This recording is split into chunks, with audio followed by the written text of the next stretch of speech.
ओम अज्ञानतिमिरन्धस्य ज्ञानञ्जनशलाखया चक्षुरुन्मीलितं येन तस्मै श्रीगुरुवे नमः।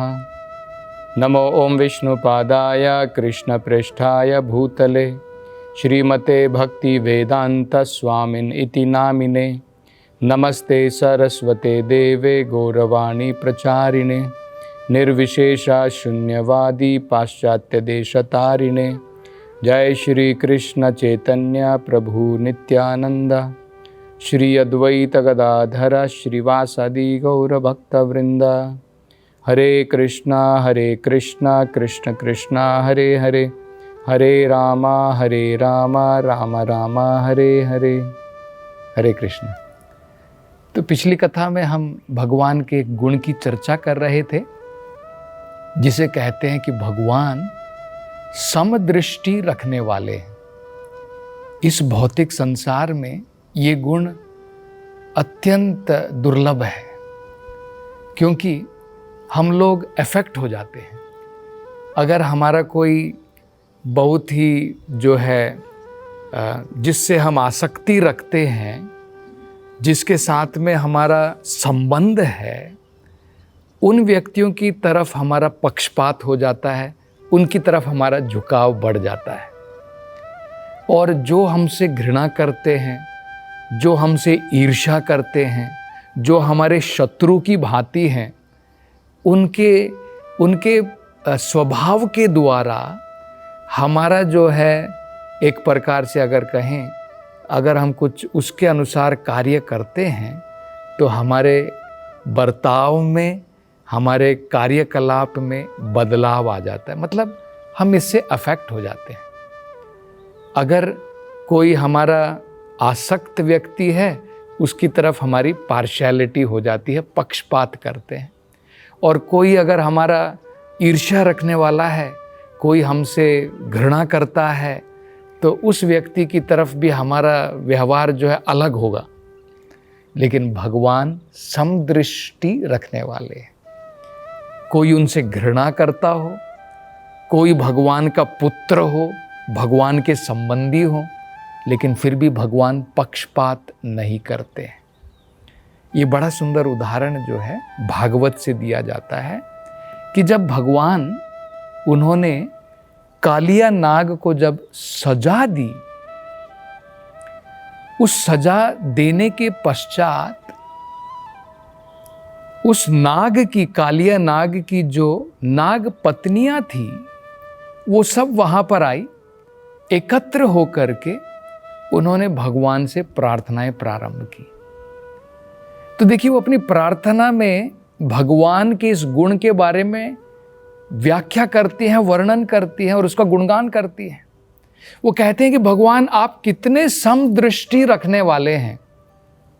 आप इस भौतिक संसार में जब आते हैं तो असुरों का विनाश करने के लिए जरूर आते हैं।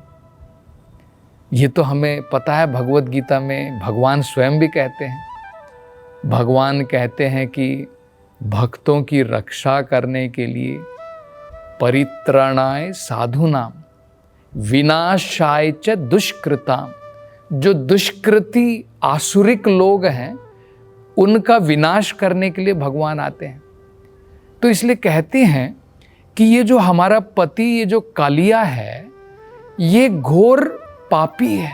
अनेकों प्रकार के इसने पाप कर्म किए हैं, उसके कारण ही इस प्रकार के शरीर की इसे प्राप्ति हुई है। तो भगवान, आपने जो इसे सजा दी है वो बिल्कुल सही है। और आगे वो कहते हैं कि भगवान, आप इतने समदृष्टि वाले हैं कि इस पापी को जो सजा दी है, और अगर आप अपने स्वयं के पुत्र को अगर कुछ प्रदान करते हैं, मतलब यहाँ पर इसको सजा दे रहे हैं, और हो सकता है कि आप अपने पुत्र के साथ में, प्रेम के साथ में आदान प्रदान करें, लेकिन वो कहती है इन दोनों में कोई अंतर नहीं है। दोनों भी उनकी भलाई के लिए है। तो देखिए, ये बड़ा महत्वपूर्ण है।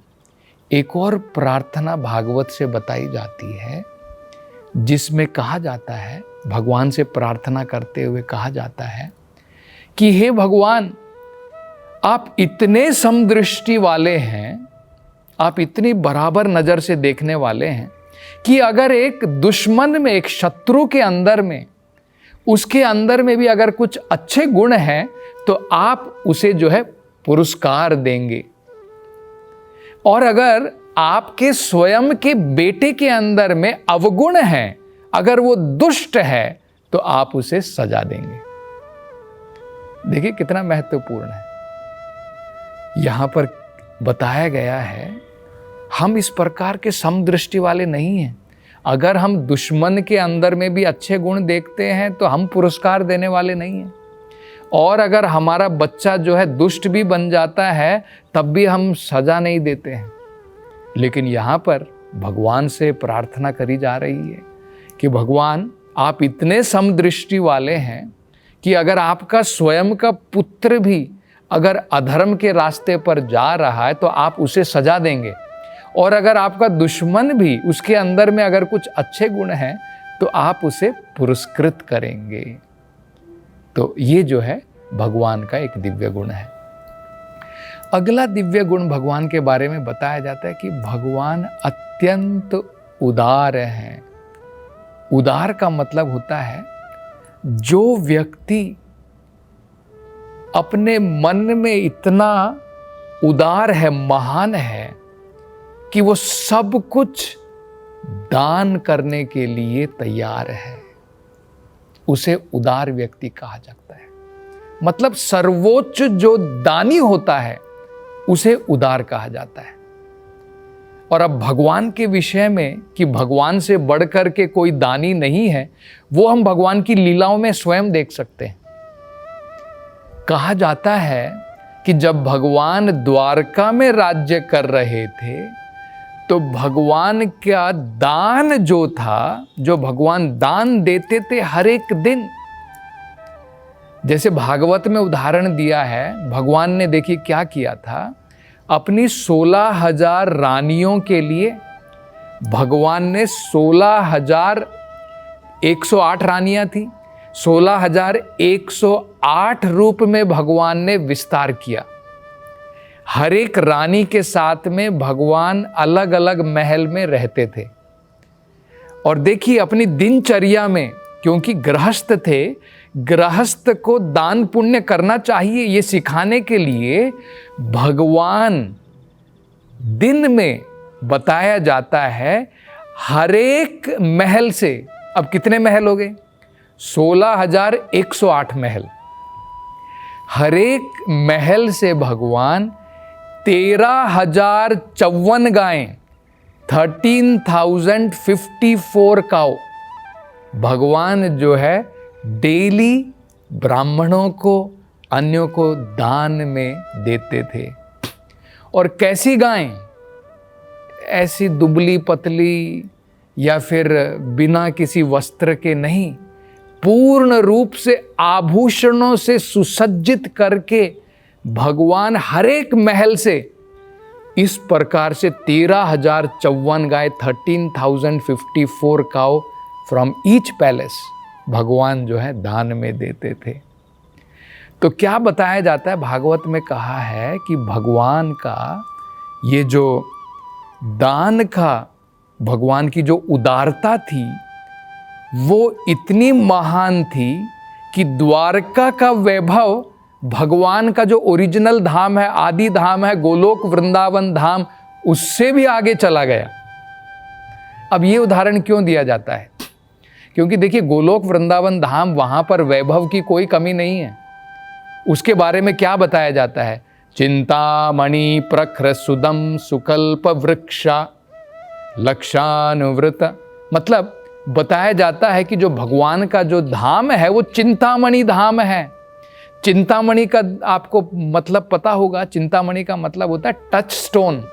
अगर आप किसी भी वस्तु को अगर आप उस पत्थर से लगाते हैं वो सोने में बदल जाती है, उसे टच स्टोन कहा जाता है। तो भगवान का धाम उस प्रकार का है। हमारा घर ईंट पत्थर से बना होता है, भगवान का धाम चिंतामणि पत्थर से बना है। और क्या है भगवत धाम में, भगवान के गोलोक वृंदावन धाम में कल्प वृक्ष हैं। कल्प वृक्ष का मतलब होता है जो भी आप कल्पना करते हैं वो आपकी जो है इच्छा पूरी हो जाती है। डिजायर ट्री जिसे हम कह सकते हैं, मतलब आपकी जो भी डिजायर है, आपकी जो भी इच्छा है वो पूर्ण कर सकता है। भौतिक संसार में ऐसा पेड़ नहीं होता है। आपको केले का पेड़ है तो केवल केले के फल मिलेंगे, आप सोचेंगे कि केले के पेड़ से मुझे संतरा मिलेगा, वो पॉसिबल नहीं है। लेकिन स्पिरिचुअल वर्ल्ड में भगवान का आध्यात्मिक संसार इस प्रकार का है, वहां पर जो वृक्ष हैं वो कल्प वृक्ष हैं। आपको एक पेड़ से आपकी सारी जरूरतें पूरी हो जाएंगी। और जो वहां पर जो गाय है उसको सुरभि गाय कहा जाता है, मतलब अनलिमिटेड दूध जो है आप उससे प्राप्त कर सकते हैं। तो इतना वैभव है स्पिरिचुअल वर्ल्ड में, आध्यात्मिक संसार में। लेकिन भगवान जब द्वारका में राज्य कर रहे थे तो बताया जाता है कि भगवान ने इतना दान करते थे कि गोलोका का जो वैभव है इससे भी ज़्यादा वैभव द्वारका में हो गया था। तो ये भगवान का जो है एक सुंदर गुण बताया जाता है। अगला गुण भगवान का बताया जाता है कि भगवान पूर्ण रूप से धार्मिक हैं। ये भी बड़ा महत्वपूर्ण है। देखिए, धार्मिक की जो परिभाषा होती है, हम लोग कई बार क्या सोचते हैं, हम लोग कह देते हैं कि मेरी भी कुछ आस्था है, आध्यात्मिकता में आस्था है, इसलिए मैं एक धार्मिक व्यक्ति हूँ। ये हमारी परिभाषा है। लेकिन देखिए कितनी बढ़िया परिभाषा दी है वेदों के अंदर में। वेदों में बताया है कि धार्मिक उस व्यक्ति को कहा जा सकता है जो धर्म के सभी पहलुओं का पालन करता है अपने जीवन के अंदर में।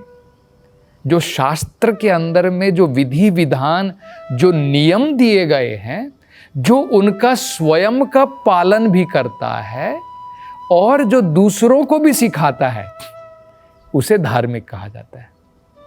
तो क्या हो गया, जो व्यक्ति धर्म के विधि विधानों का जैसे शास्त्रों में दिए गए हैं खुद भी पालन करता है अपने जीवन में और दूसरों को भी सिखाता है। आचार और प्रचार, हमें केवल प्रचार मात्र नहीं करना चाहिए, दूसरों को हम लोग सिखाते हैं, क्या हम लोग पालन करते हैं, ये बड़ा महत्वपूर्ण है। अगर एक डॉक्टर जो है वो दूसरों को कह रहा है कि भाई तुम बीड़ी सिगरेट मत पियो, सेहत के लिए खराब है, और अगर वो स्वयं बीड़ी सिगरेट पिएगा तो उसका प्रचार का भला क्या लाभ है, कोई लाभ नहीं है। इसी प्रकार से है। तो इस विषय में भगवान के बारे में क्या बताया जाता है, देखिए, एक बार जब भगवान इस धरती के ऊपर थे तो नारद मुनि कहते हैं, भगवान से प्रार्थना करते, वो क्या कहते हैं, वो कहते हैं कि भगवान आप इस धरती के ऊपर हैं तो यहाँ पर कोई अधर्म नहीं हो सकता है, क्योंकि भगवान धर्म के स्वयं पिता हैं।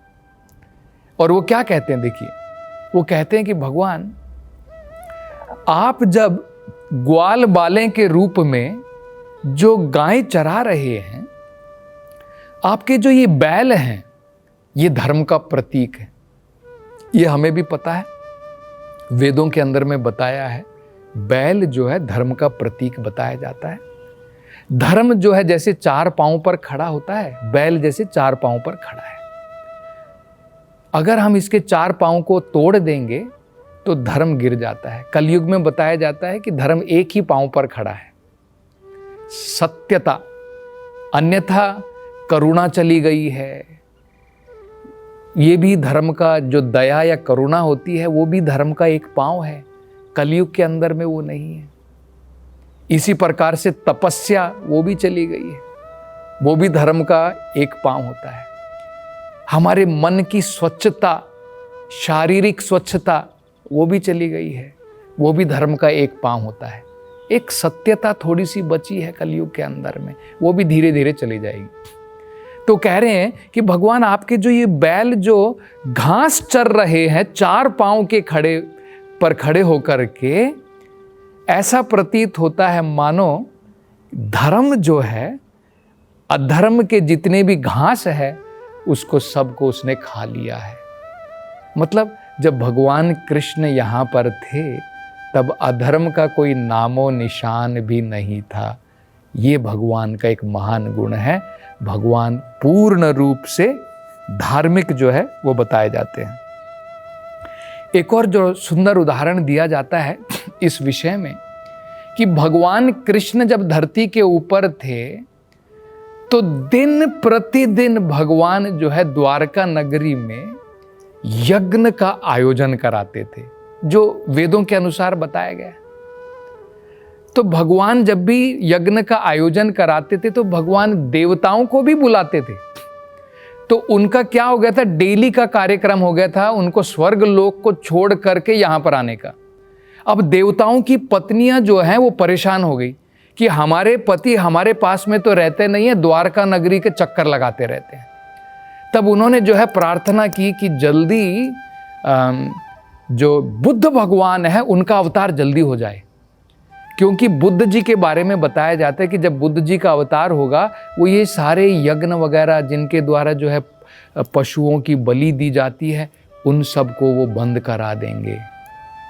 और उसके बाद क्या होगा, उसके कारण देवताओं को यहाँ पर आने की जरूरत नहीं पड़ेगी और वो हमारे साथ में रहेंगे। मतलब ये बताया जाता है कि भगवान किस प्रकार से वेदों के अंदर में जो दिए गए हैं उसका पालन दिन प्रतिदिन करते थे। और अधिक भगवान के गुणों की चर्चा अगली कथा में करेंगे। हरे कृष्ण।